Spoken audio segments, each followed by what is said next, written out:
to go into World War II.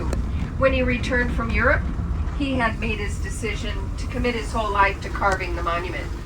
If you look off here to the left, beyond those power lines, you can see that grove of white aspen trees, just beyond the darker pine trees, Georgia pines. To the right of those white trees is the base of the mountain. And just beyond that, you can't really make it out very well, that is Korchak's tomb. He was laid to rest there in 1982. He bore out his own tomb in the mid-70s, and there's a picture of him standing next to it. He had a sense of humor. There's a two-way radio on the inside and a door knocker on the inside of the door. His wife, Ruth, she opted later on in life to be buried outside of the tomb, so she's laid to rest in that area alongside their daughter Anne and a son-in-law. 7 of their 10 children did commit their lives as well to carving the mountain, and now 3 grandchildren. We have a 3rd generation now. If you look up at the mountain, you can see that really dark rock coming down the crevice towards us to the left of the tunnel. That is the iron content in the mountain. There is enough iron and other metals to attract lightning, as I said. So if we have a lightning strike within that 15-mile radius, we are shut down just like we just were. And we wait for a half an hour for it all clear. If there's another lightning strike within that half an hour, then we have to start that count all over again.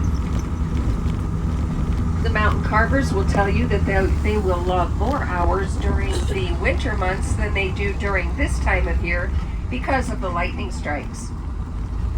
You can make out that pointing finger really well, and just underneath the pointing finger tip, that is the horse's mane that they have started on. As long as the temperature is above 0 degrees, they can continue working, their equipment will continue working. So they do work year-round as long as the weather cooperates, and they do work 5 days a week.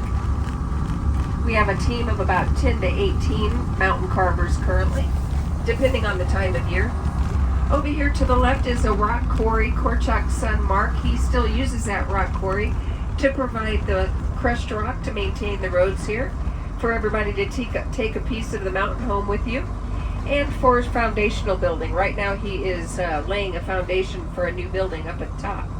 If you look further back there to the left, you can see that small yellow skid loader in front of that pile of smaller rocks. Those will go up to the rock box in the covered porch. They cannot use that skid loader up at the covered porch, so they'll fill their pickup truck with 5,000 to 7,000 pounds of rock. And Korchak's son Adam, he will go up to the rock box and he will use a shovel and a wheelbarrow to transfer it from his truck to the rock box. He's 71 years old. That's pretty impressive for a 71-year-old man. I guess it keeps him in shape, but that is his heart.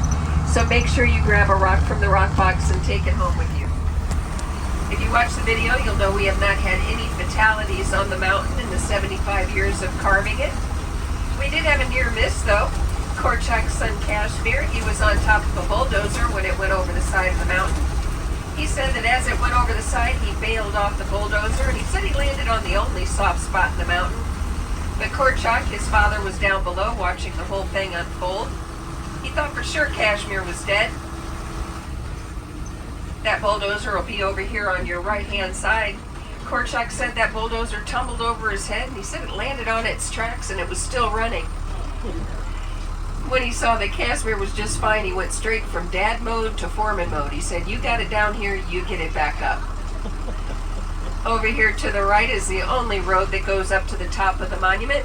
It takes about 2 minutes to get from this point up to in front of Crazy Horse's face, and unfortunately the sun is in the wrong spot right now, so it's a little bit hard to make out those knuckles on the pointing finger hand as we come around the turn here. That sun, it could have stayed behind the cloud just a little longer. Over here to the right is an old homestead. When Korchak arrived in 1947, he was very surprised to see that home built here. It was newer back then. A man and his son had found that Korchak was coming to carve the monument, so they quickly purchased some mining rights and they came here and built that home. When Korchak arrived, he had already purchased 150 acres, including the mining rights and Thunderhead Mountain here.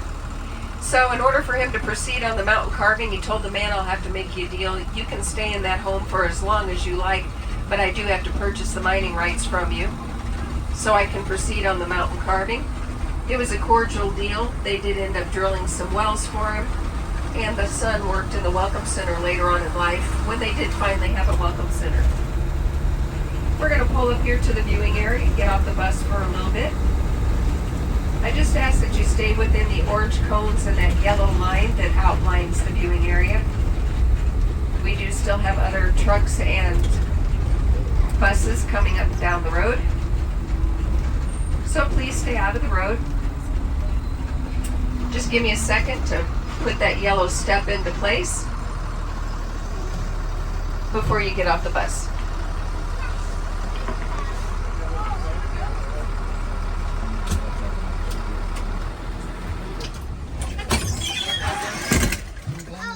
Well, that was kind of a hard stop. All right, you can come on down.